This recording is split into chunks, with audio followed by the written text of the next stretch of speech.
Hello everyone, it's been some time since I last published the video, and sorry I've been busy.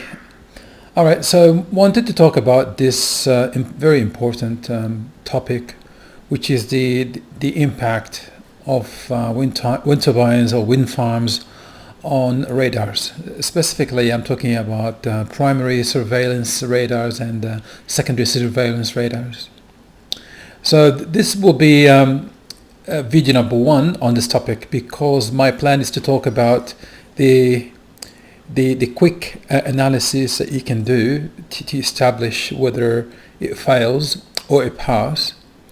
Okay, so that will be the first video. Then the second video will talk about the details, like in case you can't be sure if it's passing or failing, and you want to jump into the detailed analysis. So this impact or this analysis is based on a Eurocontrol document and the explaining the concept, the approach, and the methodology. And I'm going to use, of course, our our company software, which is HTC software, which is HTC Warfare or HTC Communications. Depends what flavor you have. All right, so let me start by stating the real goal of this video, or the analysis I'm going to produce in this video using software. So what I'm trying to establish here is a quick judgment if the farm or the wind turbine, the location, if it is I want to establish quickly whether I can say definitely it's a pass. We accept it. We accept that wind turbine location is not impacting the radar, or it's failing because we're also sure, and we are really sure that that this wind turbine or this wind farm is going to cause issues, and then we just fail. We don't try to investigate further. And then there's a third option, which is investigate.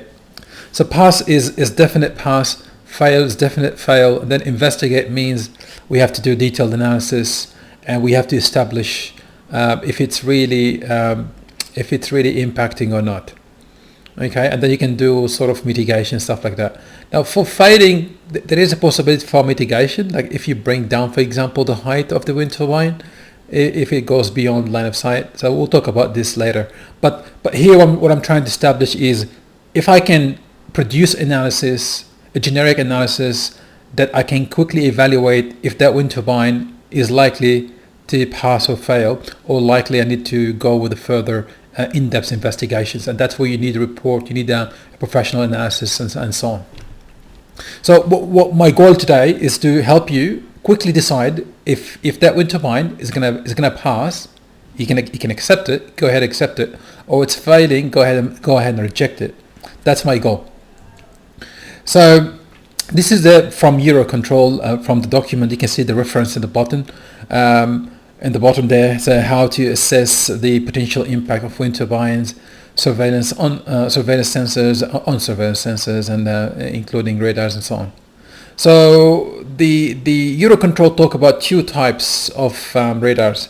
There is the PSR and then the SSR, so primary and secondary. So this table you see on the right hand side, that's for the primary. There's a similar table with different values for the secondary. So the tool supports both of them, but for the sake of this presentation, I'm going to focus on the PSR. Now, what is really important to know about your radar? I don't really need the details of the radar. Like I don't need to know the antenna pattern. I don't need to know the type of modulations being used, the bandwidth, the power. I don't need all of this for the quick analysis. I'm talking about quick decision making, the quick rejection, quick acceptance. So I don't need too much information, and you'll see it's really straightforward to establish that heat map or that guideline that tell you whether it's okay to accept or reject. So you need to know about your radar, your maximum instrument range. That's the maximum radar range. Like if it's 200 kilometers, 250 kilometers, 100 kilometers, you need to know that. You need to be aware of it, and I expect you to be aware of it. And then you need to know the incoming application or incoming coordination from the power utility network. What is the maximum wind turbine height they are installing? All right, it is possible to do simulation for a range of heights. So you can do, let's say, 150 meters height, 120, 100-meter heights. So you can have different plots, and these plots can help you quickly analyze and establish if this kind of wind turbines will pass or fail. And also it's going to help you with the mitigation. If you know bringing down the antenna height, the wind turbine height, it's going to solve the problem. It's going to help you a lot with this. All right. So there's not too much involved here in terms of the technical parameters that goes into the simulation. So these are the basic inputs. So you see here, Eurocontrol document talks about 4 zones. So zone 1, 2, 3, and 4. Now zone 1, 2, and 3, you can see there is safeguard. Safeguard means safeguard means that you cannot install any wind turbine within 500 meters from the PSR. Okay, so you cannot. Don't worry about it. Don't analyze it. The just reject it. And then you've got zone 2 and zone 3 require analysis. Zone 2 requires detailed analysis, and zone 3 require simple analysis. We will talk about this in the second video. In this video, I want to focus on the no assessment required, which is quick and easy. Okay, quick and easy. So all right. No assessment is required. So let me explain this. Here is 0 to 500 meters. We said no installment is allowed, and then from 500 to 15 kilometer, and in radar line of sight. So you have to be careful here. It's not just a blind range. This is really, there's an end statement here, which means that it must be in line of sight. Which means if it is not in the line of sight, it is safe to approve it. Okay, no assessment required in a way, but because it's safe. And here's this is a third zone, which is from 15 kilometers up to the maximum range, instrument range. That's why I mentioned here I need the maximum range. So if it is in that range and in line of sight again, then there's a simple assessment required. If it is not line of sight, it is safe. It is safe. You can go ahead and accept it. And you can see here when the wind turbine is beyond the maximum instrument range, then no assessment is required. So you can go ahead and accept it again. So this is the 4 zones approach, which I'm going to show you how to calculate and predict in the software accurately. So the concept is really simple here. What we're trying to do, we have a radar somewhere, and we have a wind turbine or multiple wind turbines or wind farms, and then we need to take the Earth curvature into the simulations. You can't just do this on a 2D surface. It has to be a spherical model of the Earth curvature.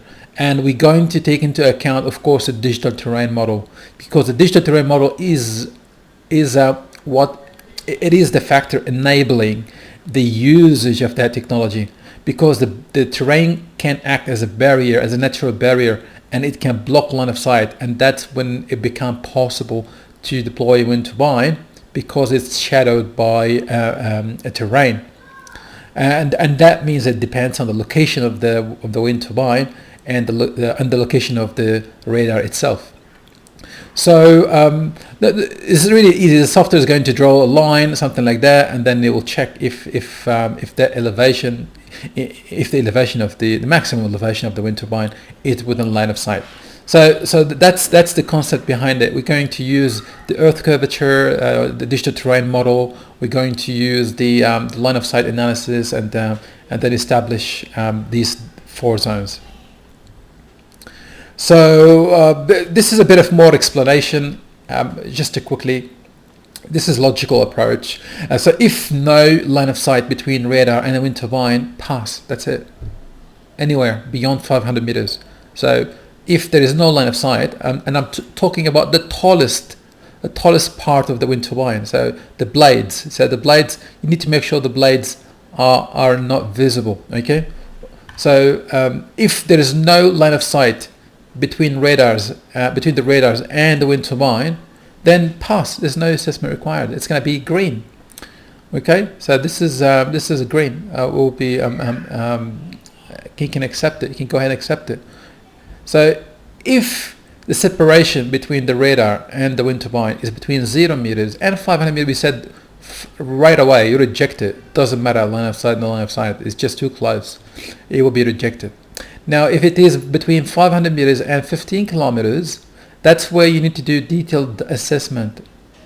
Okay, and it is not just a range game here. You need to be careful. There's the first statement here: if no line of sight between radars and wind turbine, and this is anywhere. So here 500 to 15 kilometers detailed assessment. Okay, assuming there is no line of sight. There is line of sight. Assuming there is line of sight. That's when you need detailed assessment. That's why you need a simulation software. You can't just do this based on distance. You have to investigate the terrain, the line of sight, the visibility, the earth curvatures, and so on. Now, if it is between 15 and the max radar range, then you have to do simple assessment, and that's for the case of line of sight, of course. So 15 kilometers and max range and line of sight. So after that, if the separation is beyond max radar range and doesn't matter line of sight or no line of sight, then pass. No assessment is required. So let's go ahead and build this in the software. Now, in the software, I'm just going to take you straight to the software, and I'm not showing you how to set up the tool. In fact, there is a video. It's called HTC trial. You can see it, HTC trial, getting started with HTC. This video is going to show you how to reach that stage where you have a project, and that project is good to go. So what I have now is a project over Jeddah, and this project is roughly just over 200 kilometers, because I want to make the assumption here that the radar maximum range for the PSR is about 200 kilometers. So I will show you how simple it is to run the model and do the simulations. So first, let's look at the inputs. What do I have? I have a digital terrain model. This is not the highest quality we have. This is the highest, this is the free of charge quality that we provide as complementary in the software. All right, so this is the digital terrain model that I'm going to use in the simulation. So you can see this is about 20 meter resolution, which means every grain here, every pixel is equal to 20 by 20 meter in reality. I could go down to 1 meter. So if you want to have accurate assessment, if you want to make use of the clutter, you want to make use of the buildings to provide you a natural shield, then it's really handy to have higher quality maps. But this should be sufficient most of the time. So you can see here I have clutter as well. So that clutter here, I can see this is probably Mecca. So you can see here I have some clutter and with some height assumptions provided. I don't want to go too details into the setup of the tool for now. I just want to show you how you can go ahead and run simulations for the impact of wind turbines on PSRs and SSRs. So let's open the map again. So this is the map. This is Jeddah. This is the airport. So I'm going to go drop anywhere near the airport my radar. So I'm just going to assume that my radar is here, for example, in that spot here. So add a station and then go to radar.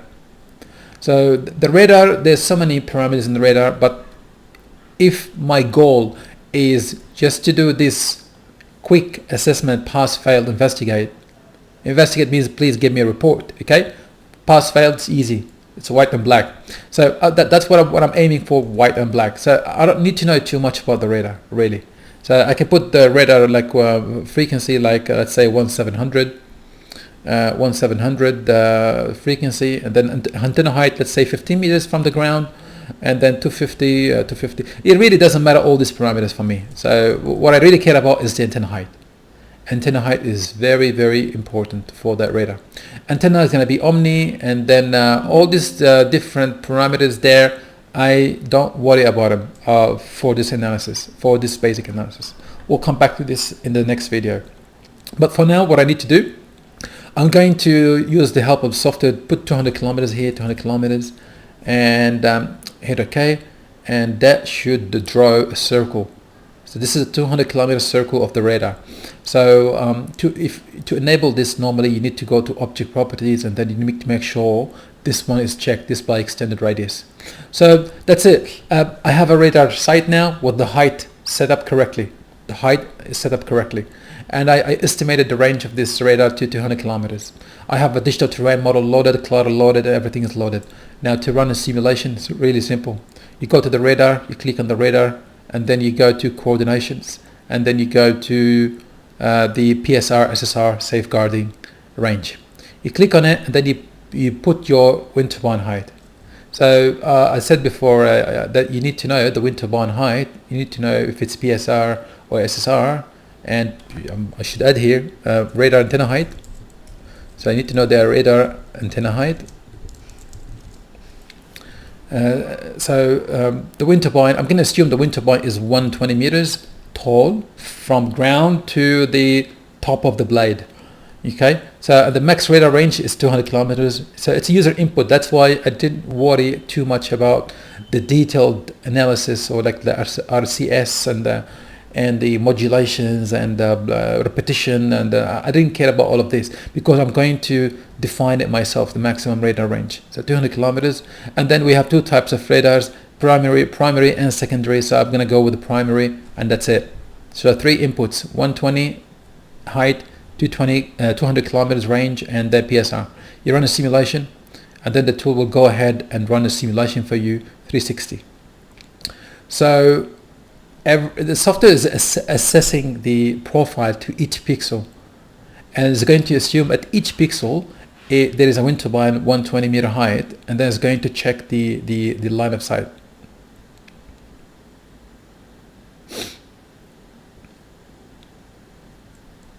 So what I expect out of this is numbering. I expect to see some numbering. Okay, so zone 1, zone 2, zone 3. That's what I'm expecting. Now the simulation is running up to 200. It will not exceed 200. But there is earth curvature naturally will kick in. All right, here we go. That's our simulation. So how do we explain this? So let me first go to that first 500 meters. This is the first 500 meters around the site. So this is what we call it zone 1, right? So I'm going to click on this, and then I'm going to go here to 1. And I'm going to call this zone 1. So zone 1 means reject automatically. So it's reject, and I'm going to put it in red. All right, so this is now red. We know this is reject. So then we have zone 2, which is between 500 and 15 kilometers, which means detailed assessment. So this is now zone 2, so detailed assessment required in that case. So I can put this in a something like a yellow color. All right, so you see that yellow area. You can actually measure the distance if you want. So you can go here, and then if you don't trust me, then you just go, and then you go F2 or function F2 in my keyboard, and then you move to here, and then you look at the distance. All right, so distance about 15 kilometers, correct? You can see it here. So it's about 15 kilometers. So this is 15 kilometers, and you can see it's not just a circle. It varies.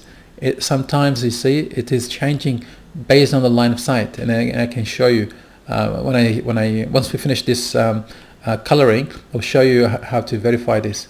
So we finished now zone number 2. Now this is zone number 3. How am I guessing this? You can read the numbers here. So when I move here to zone number 3. So zone number 3, according to the document, it is simple analysis, simple assessment. So this is zone 3, which is simple assessment. All right, so a simple assessment. So I'm going to put it in maybe a pink color. All right, it's a simple assessment. And now obviously the last one, zone 4, which is a safe. This is 3, this is 4, so this is zone 4, which is safe. And this is including, by the way, zone 4 including non-line of sight. Okay, including non-line of sight. So this can be green, can be blue. So here you go, that's the analysis. So now this is suggesting that if I deploy a 120 wind turbine height anywhere in the green area, it can be accepted right away. So I can run the profile from the radar up to that spot here. This is a green, right? So up to that green here, let's say 120 meter height wind turbine, and then you can see the wind turbine is sitting here on the ground on the right hand side, extending extending to that position here, and then you've got the height of the blade going further up, and you can see this terrain, this mountain is in the way. It's blocking line of sight, so it's causing shadowing in that direction, and that's why it can be accepted. There's no line of sight. Now, if I do the same, but this time if you do the same to the pink, to a pink side here, you see that pink is surrounded by green, but it's pink. The pink is supposed to be rejected, right? So let's go 120 meter height, and you can see the line of sight is very clear. This is the line of sight in the middle here. It's really nice. So that's why this cannot be accepted. So you cannot, or can't say that. I should say detailed analysis is required. So the green means you can go ahead and accept. So now you have a map that clearly tell you where you can accept and where you can where you need further analysis. Okay, so the red is not very important here because obviously no one's going to deploy it too close. So, but here the green area is telling you where you can quickly start accepting, and this acceptance is strictly for the 120 meter height wind turbines. Now I could run a simulation again with the lower height or higher height, so you can do another batch of simulations that can be used as a guideline to assess different type of submissions. So I can go now and export this if I want to GeoTIFF, or even better, I'd like to share it with Google Earth. So I can go and share the simulation with Google Earth. So you can share it with a civil engineer, or share it with a utility network, a power utility, or whatever. I mean, third party that doesn't have a tool like yours. So the idea is to give them the tool or the analysis. They can guide them, do this, and then it become less effort for you to process submissions. So I'm going to go ahead and save it here. So I'm going to create a folder, call it KMZ. All right, and then I'm going to call this 120 meter height, 120 meter wind turbines. Of course, you can do this for multiple radars if you have multiple radars, and you can produce similar analysis.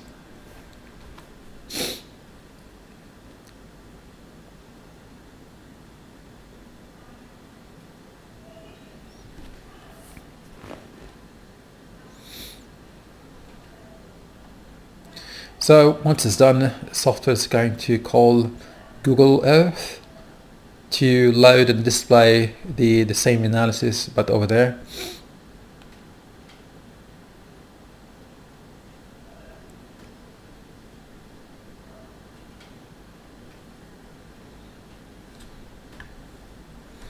So here we go.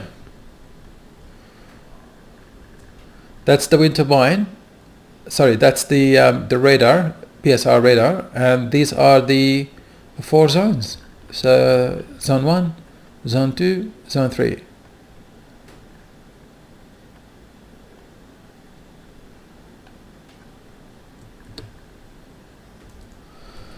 So yes, I mean, if I want to show you something else, it would be just different height, but the concept is the same. You can run simulations. So I would like to stop the video now here, and like I said, the next video we will go into more into the detailed analysis under zone 2 and 3, and to establish the reflections, establish the false targets and false alarms, and so on. Thank you for your time.